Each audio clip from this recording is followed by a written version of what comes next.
Hello viewers, നമുക്കിന്ന് തക്കാളിയും പരിപ്പും കൂടി നല്ലൊരു ഒഴിച്ചുകറി, പെട്ടെന്ന് ഉണ്ടാക്കുന്ന ഒരു ഒഴിച്ചുകറി എങ്ങനെയാണ് ഉണ്ടാക്കുന്നത് നോക്കാം. ഇത് നമുക്ക് പെട്ടെന്ന് ഉണ്ടാക്കിയെടുക്കാവുന്നതാണ്.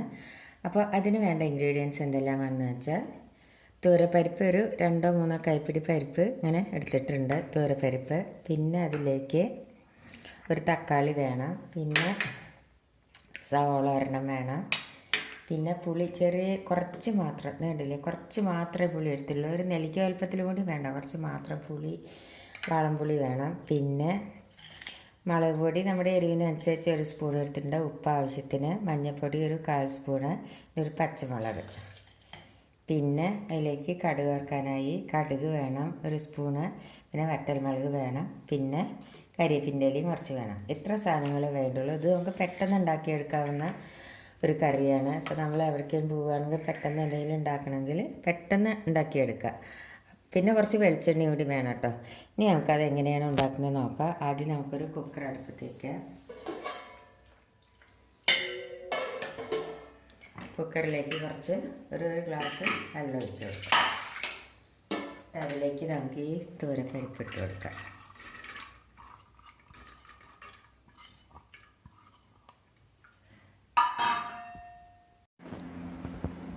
ഇനി നമുക്കതിലേക്ക് ഈ സവോള ചെറുതായി മുറിച്ചതും പച്ചമുളകും കൂടി ഇട്ട് കൊടുക്കാം. പിന്നെ തക്കാളി ഇട്ട് കൊടുക്കുക. പിന്നെ നമുക്ക് മഞ്ഞൾപ്പൊടി, ഉപ്പ്, മുളക് പൊടി ഇട്ട് കൊടുക്കാം.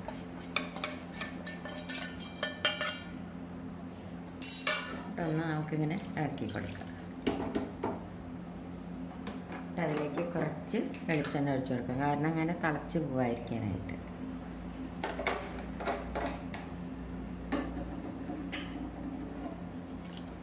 ഇനി ഒരു 2 വിസിൽ വരട്ടെ.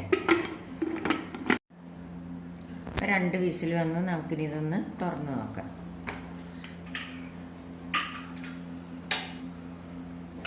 അപ്പോൾ തക്കാളിയും പരിപ്പൊക്കെ നല്ലപോലെ വെന്തിട്ടുണ്ട്. എന്നാലും അത്രയ്ക്കില്ല, കണ്ടില്ലേ, ഇതേമാതിരി പരിപ്പ് തക്കാളി എല്ലാം വെന്തിട്ടുണ്ട്. ഇനി എന്താ നമ്മൾ ചെയ്യേണ്ടതെന്ന് ചോദിച്ചാൽ, ഇതിലേക്ക് സ്റ്റവ് കത്തിക്കട്ടെ.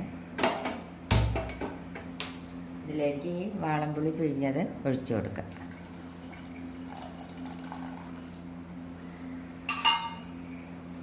കുറച്ചും കൂടി വെള്ളം ഒഴിച്ചു കൊടുക്കാം. ഇതൊന്ന് തിളക്കട്ടെ. അപ്പോൾ പുളി ഒഴിച്ചിട്ട് നല്ലപോലെ തിളച്ച് കഴിഞ്ഞു. ഇനി നമുക്ക് ഇതിൽ ഉപ്പെല്ലാം ഉണ്ടോ എന്ന് നോക്കി വെക്കാം.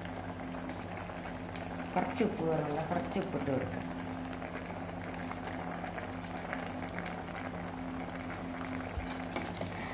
ഇതിലേക്ക് നമുക്ക് 2 കരിവേപ്പിൻ്റെ ഇല ഇട്ട് കൊടുക്കാം. ഇനി നമുക്ക് ഇതിലേക്ക് കടുക് വറുത്തിടാം.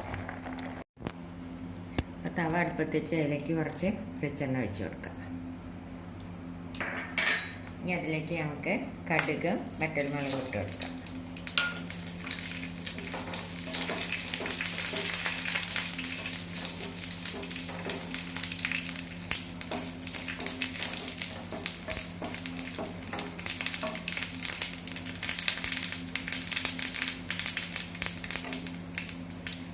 ഇതിലേക്ക് കരിവേപ്പിൻ്റെ ഇല ഇട്ട് കൊടുക്കാം.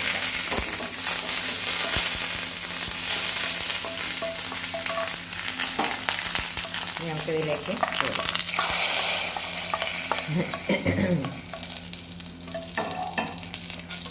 അപ്പോൾ പെട്ടെന്ന് ഉണ്ടാക്കാവുന്ന നമ്മുടെ തക്കാളി പരിപ്പ് കറി റെഡിയായി. അപ്പോൾ നിങ്ങളെല്ലാവരും ഇത് ട്രൈ ചെയ്ത് നോക്കുമല്ലോ. നിങ്ങൾക്ക് ഇഷ്ടപ്പെടുകയാണെങ്കിൽ ലൈക്ക് ചെയ്യാനും ഷെയർ ചെയ്യാനും സബ്സ്ക്രൈബ് ചെയ്യാനും മറക്കരുത്. Thank you.